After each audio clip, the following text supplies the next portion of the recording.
Brigitte Lahaie, Sud Radio, le sexe au conseil. Alors, Catherine Emilé-Périssol, on fait un peu de géographie, on va parler de la carte orgasmique féminine. C'est vrai que les femmes, on a l'impression comme ça à croire qu'elles réagissent toutes de la même manière. Non, chaque femme a une sensibilité différente. Et donc, il y en a qui vont être particulièrement sensibles, évidemment, au niveau du clitoris. Ça, je vous apprends rien, mais il y a d'autres points qu'il faut évidemment parfois découvrir, notamment le point G. Mais il y a quelque chose dont on parle peu, et j'avais envie d'y revenir, c'est le fameux col de l'utérus. C'est important de savoir si c'est une femme, par exemple, qui est sensible du col de l'utérus, c'est parce que ça lui fait mal ou parce que ça lui donne des orgasmes. Et c'est pas du tout, évidemment, la même chose.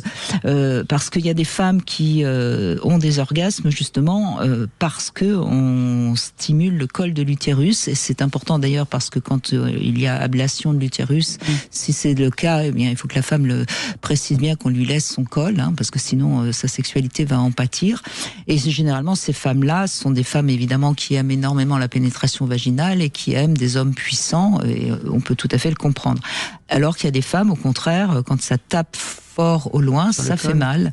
Donc ça, c'est vraiment un point essentiel dont je trouve qu'on parle très peu. Et c'est pour ça que j'avais envie de revenir là-dessus.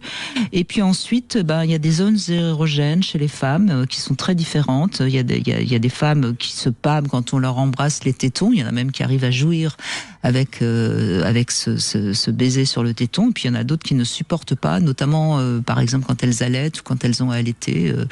Donc ça, c'est pareil, il faut demander. Et puis il y a d'autres parties qui parfois sont tout à fait érogènes. Ça peut être les oreilles, ça peut être les creux. On sait que les creux du coude, le creux du genou. Et puis il y a quelque chose qu'on oublie beaucoup, je trouve, et c'est les pieds.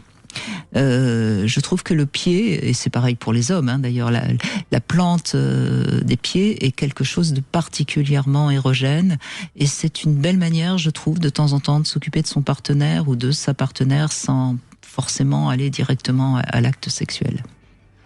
Oui, c'est vrai, mais les pieds, alors après il y a une connaissance même des zones. Oui, absolument, absolument. Il y a une sensibilité particulière sur c'est quand même la zone sur laquelle nous sommes sur le sol. Exactement. Donc, n'oubliez pas, tout le corps peut être érogène.